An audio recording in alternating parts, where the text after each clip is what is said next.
তালসারি যে রিসোর্টে রাহুল ও তার ইউনিট ছিল সেখানকার সিসিটিভি ফুটেজে এক রহস্যময় ব্যক্তিকে দেখা গেছে।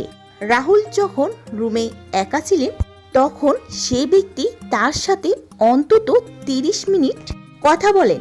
কে এ ব্যক্তি? রিসোর্টের রেজিস্টারে তার কোনো নাম নেই। তদন্তকারী অফিসারদের ধারণা এই ব্যক্তিটি হয়তো রাহুলের কোনো বড় ধরনের হুমকি বা ব্ল্যাকমেল করতে এসেছে।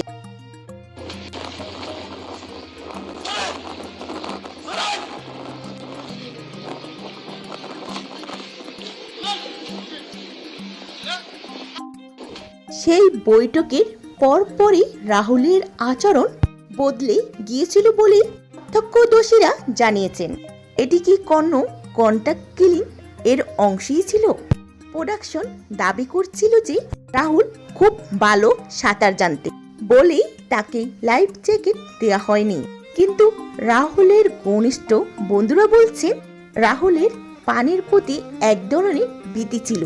যে মানুষটি গভীর পানিতে নামতে ভয় পেতেন তিনি কেন হঠাৎ করে কোনো প্রকার সুরক্ষা ছাড়াই উত্তাল সমুদ্রে নেমে যাবেন?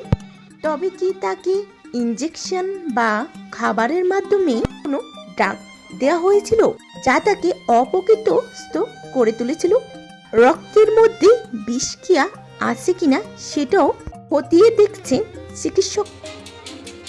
রাহুল বন্দ্যোপাধ্যায়ের হত্যার বিচার কি কেবল মোমবাতি মিছিলেই সীমাবদ্ধ থাকবে? ড্রোনের মেমোরি কার্ড উদ্ধার থেকে শুরু করে ফরেনসিক অডিট সবই এখন সময়ের অপেক্ষা। এই তথ্যগুলো কি প্রমাণ করে না যে এটি একটি ঠান্ডা মাথায় খুন? আপনার মতামত আমাদের কমেন্ট বক্সে দিন।